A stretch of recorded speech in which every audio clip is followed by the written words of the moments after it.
It's really perfect. I got a kick out of the fellow that he had co-pastored with saying that Bob worked on his own time clock. Yeah. I'm sure just like all of you, Bob would come over, a couple of times a year. He'd want to see what Doug was working on, and he'd call and say, well, okay, this is a man who has physically been inside our house probably no fewer than 50 times. On time 51, he'd call and say, well, I'm somewhere near Paola. Where did I miss my turn? And, he was coming at 2, and at 4 he would arrive after calling 3 times for direction. But talk about a love of a guy. I'm not sure if we've known him longer than anybody here. We've known him a long time. Aside from me, Bob Hudson owns the largest single collection of Doug Osas in the world. He was a huge fan of Doug. He was, huge and fan. so supportive. He was so amazingly supportive of Doug. Because as an artist, you have your good years, and you have years that you think, I'm going to just shoot myself here in the basement, and no one will with me. And Bob never forgot to call Doug, just to check up on him. Most of the time, he'd come out just to sit and talk. Yeah. We'd sit down there and look at a few things, but he'd just sit and talk, and we'd cover the last 3 months. And he was a real encourager. That's the best way I could describe Bob. He just, I don't think he had anything but encouragement for me. From we've known him for I'd say over 20 years. Yeah, had to have gone back to the early 90s. How did that happen? We were down when the Print Society had their meetings in somewhere down there where the kids' stuff is, the classrooms are, in the basement, back in there. And Bob came one evening, or it was a Saturday. Yeah, it was an event of some sort. And he showed up, and somehow we struck up a conversation outside the door in the hallway. And one thing led to another, and next thing I knew, he was calling to come out to the house. And he made regular trips out there. He'd be getting his car worked on. He said, well, I got 2 hours, why don't we get together and have some coffee or something? So.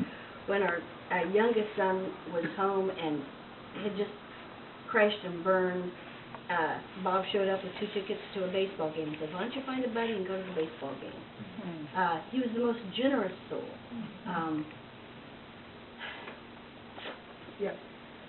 I'm going to miss him. He was my evil twin at the board meeting.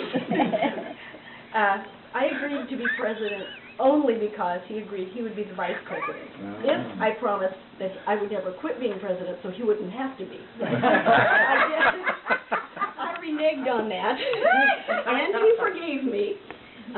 But we, unbeknownst to maybe some of you, we pretty much always sat together and would write somewhat obscure notes to one another that seldom had anything to do with the meeting.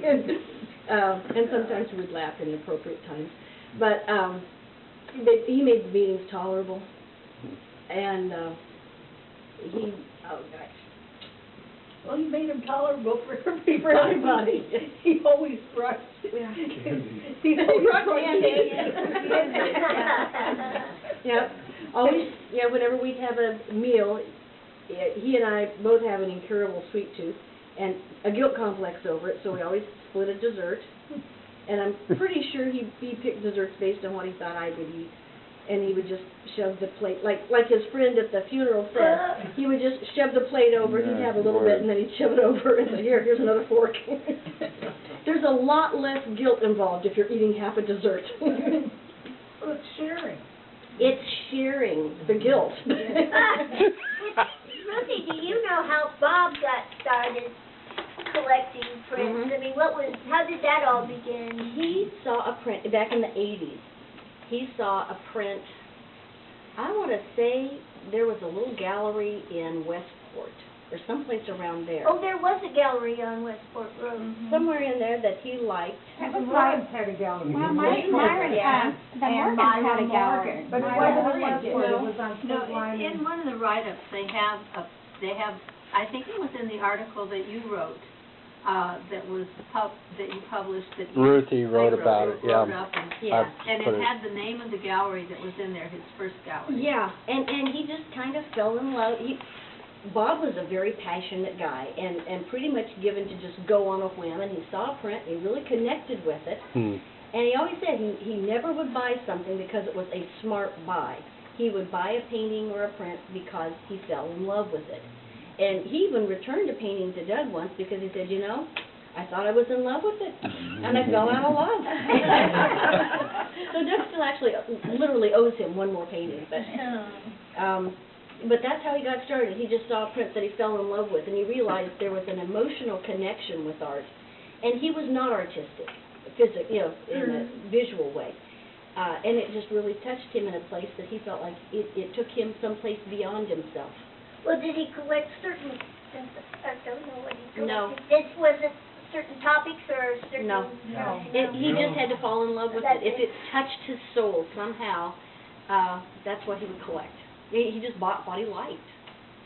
You know that Bob Farmer, is that his name, Bob? Wayne Farmer. Wayne Wayne. Farmer. Yeah, He and was there, he bought some work. he bought a lot of stuff from Wayne, and I invited Wayne over here. They got to be very close the last couple of years, and he said he couldn't make it, but Wayne gave that amazing speech about Hudson at the Yeah. at the Love of Art luncheon, and they were very close. And Bob kept Wayne going for the last couple of years.